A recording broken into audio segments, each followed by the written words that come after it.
Get ready with me while I tell you why dropping out of school was the best but scariest decision I've ever made for myself. I was spending thousands of dollars and going into debt for each of my classes, and I really wasn't learning anything out of them.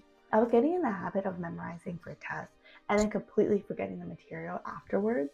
I had beef with my professors, one being that my finance professor made us do current events but finance related, which honestly I had no problem with because I really wanted to talk about student debt and how it was increasing in the US.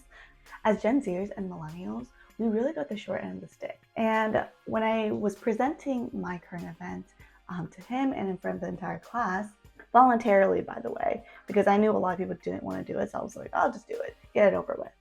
He basically berated me in front of the entire class, saying that millennials and Gen Zers were entitled and lazy.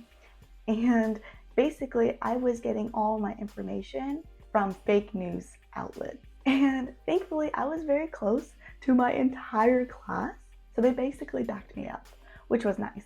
And he just looked dumb. And that was just one out of the many examples I had with professors. And I'm not an outspoken type of person either.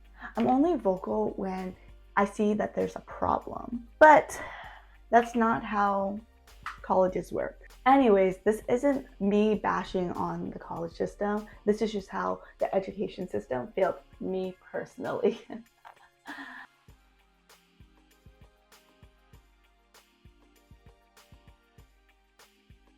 For the majority of my life, I associated school and education with a few things. It can only occur in a school or a classroom setting. You're not fully educated until you have a degree or a piece of paper to show for it. And after you graduate, you're basically done learning. Let's read the actual definition of education. Education is both the act of teaching knowledge to others and the act of receiving knowledge from someone else. When I stopped associating traditional classrooms, strict curriculums, and tests with learning, something in my brain just clicked. My red flag is that I absolutely hate cardio, but I know it's good for me. I notice that when my body doesn't get the exercise it needs, my brain doesn't have the energy to learn. So before I can even think about learning a new skill, starting a hobby, or educating myself, I have to prioritize my health and fitness. I'm so grateful for my walks with my dog and Thomas because I probably wouldn't spend time outside and do some light cardio that I know my body desperately needs. Thankfully, I got a personal trainer during college so I could learn how to properly work out and weightlift. My personal trainer was named Brock, and he worked at our college-funded gym that my tuition already paid for. Even though trainers was an additional cost, it was heavily discounted for students. Ironically, that was the best investment I made during college. If it wasn't for Brock, I don't think I would be comfortable going to the gym. Even though I don't have a huge budget for fitness anymore, I try to find creative ways to stay active without breaking my bank. For example, my fiance and I pay for one yearly gym membership that includes a guest pass. So essentially we're paying for 2 memberships for the price of one. The downside is that I can only go to the gym when he goes, but we save hundreds of dollars, so it's completely worth it for us.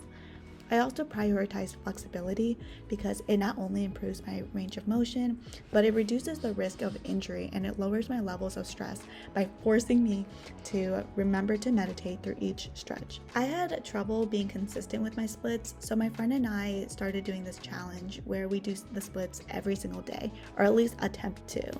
And that really helped with accountability. What's nice is that because there's no special equipment needed and it's easy to do at home, I really don't have any excuses. Hi Dwight. It's like, what are you doing? One last thing I wanted to touch on within health and fitness is nutrition.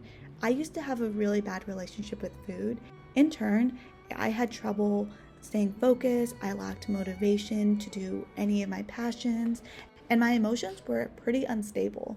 I would be hot and cold pretty frequently. Before we were introduced to our nutritionist, Tracy, we started to just read the ingredients label of all of our food. If it had red dyes or any dyes or ingredients we couldn't pronounce, we couldn't eat it. Unfortunately, that meant no more hot Cheetos, which is probably a good thing because it'll give us cancer anyways. And we spent about $100 per meal plan for both of us, which might sound like a huge lump sum of money at first, but it really changed our lives and our relationship with food. We found that a structured meal plan helped us save time at the grocery stores. We were able to make enough food for the entire week so we don't go hungry midweek and we don't get tempted to eat out as much. Now let's get into the meat of this video, how I really learned new skills after being failed by the American education system. When I first learned how to sew, I was struggling a lot because I was in the state of analysis paralysis, which meant I was fixated on the smallest details and information rather than just getting started. What helped me get out of this mindset was assigning myself projects, but with a deadline. It started with a few thrift flip challenges and then YouTube guided patterns, which really helped me learn a lot within a small time frame. I used as many free resources that the internet had to offer. So more YouTube, Reddit threads, Facebook groups. The only thing I paid for was a pattern making textbook that was highly recommended. Other projects that helped me advance my sewing skills, making a traditional Vietnamese dress from scratch for the Grammys last year. I also learned how to make poleware for my competition. I also had a booth at a flea market where I made a bunch of tote bags and scrunchies. I'm so convinced that these projects not only made learning fun for me, but it really helped me learn quickly and advance my sewing skills, because now I'm confident that I can make my own wedding dress from scratch, which by the way is what I was working on today. I already mentioned it a little bit earlier, but YouTube University, TikTok, and books are the biggest resources I use to learn new skills. For example, this is how I got into balloon making, drawing, video editing, cooking, and I recently am taking back reading since I used to love reading as a child, but then when school assigned us homework and forced us to read whatever is on the curriculum, I started associating reading with boredom, and now I read books that I genuinely enjoy, and I really believe it's healing my inner child. I'll also link all my favorite YouTubers and books in the description. Another way I like to learn new skills are finding in-person or virtual resources that are free or inexpensive. I love pole and dance, but those two activities in itself are so expensive or can get expensive over time. So there are a few ways that I get free pole and dance classes.